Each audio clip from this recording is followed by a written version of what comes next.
Myths are controversial whenever we hear them the first time.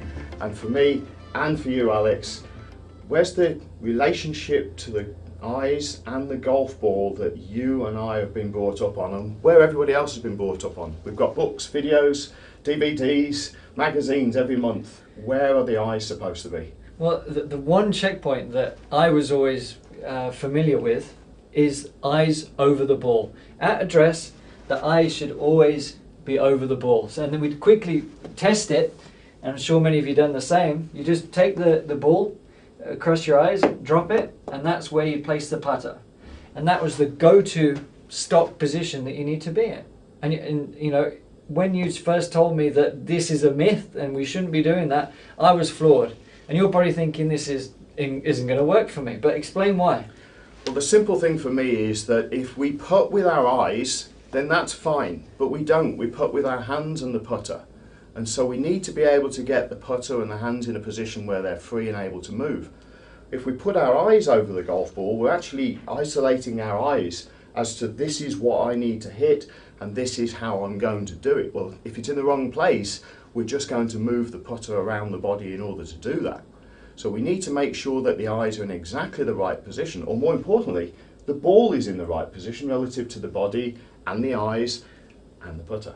Okay. So it's getting the right position for us to be in that is really essential so that the putter can flow in the stroke without any compromise to the movement.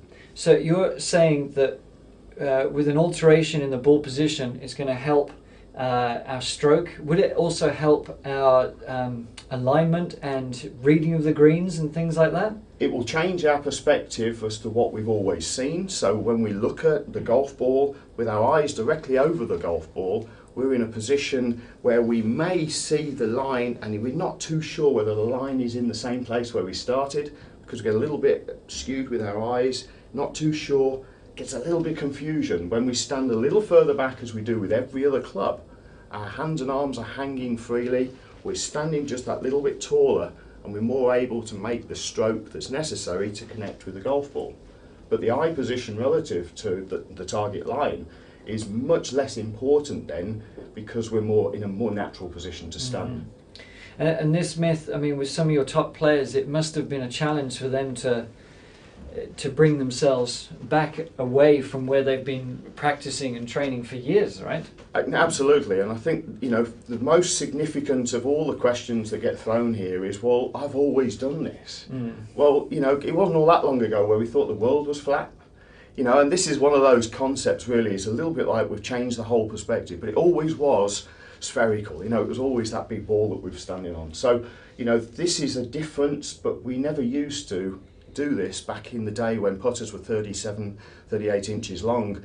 You know, we used to stand a lot further back because the putter was longer. Yeah. Now we're standing more over it because it seems like a good idea, because we're getting weight into the head and shortening the length of the club, and so we're more able to do it. Yet there were good putters around back in the day when the putters were much longer. So, you know, this is a relatively recent thing, and that we're just basically now taking it back to where it was, but more importantly to get into a more natural position for the hands and arms. Okay, so where should they be then?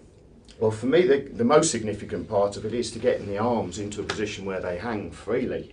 And once they're in a position hanging freely, you'll notice that even when you stand tall, Alex, and when everybody who's watching now stands tall, the hands and arms are hanging straight down, but the hands are not directly underneath the shoulders. They're actually in front of the shoulder line, and because of that, when I bend forward into my posture position, my hands and arms should stay there so that there is no tension in my shoulders and in my arms that will cause the compromise. There's no contortion whatsoever. It's getting that position and hanging very naturally, isn't it? Totally relaxed and natural from the shoulders. And that means then the putter has to be further in front of us, and we just cannot physically get that eye line in line with the golf ball, in line with the eye line. The hands and arms are pushing the putter further away from us, but that allows us to make a smoother stroke into the ball.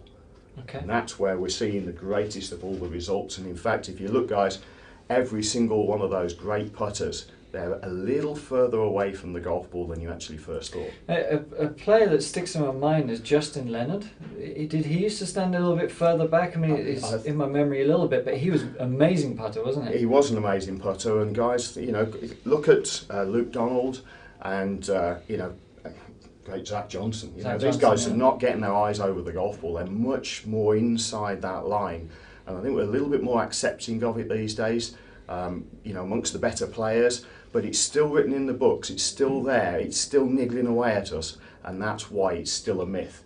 But we're here to break it. So, you know, let's start today. So this is going to feel very strange to a lot of you. It did for myself, and took quite a bit of practice to get used to it and to adjust my vision, as it were, to be able to see putts a little bit better. But we're going to offer a good sort of checkpoint and drill that you can do in the drill section that you can measure yourself against to really hone this in. But trust me, when you master this, it's one of the biggest principles of Andy's method, and it really will help your game. Remember, we're only trying to get into a natural position, not into a contorted position. So it's all about getting natural, and that's why the golf ball is out in front of you. Have fun, guys.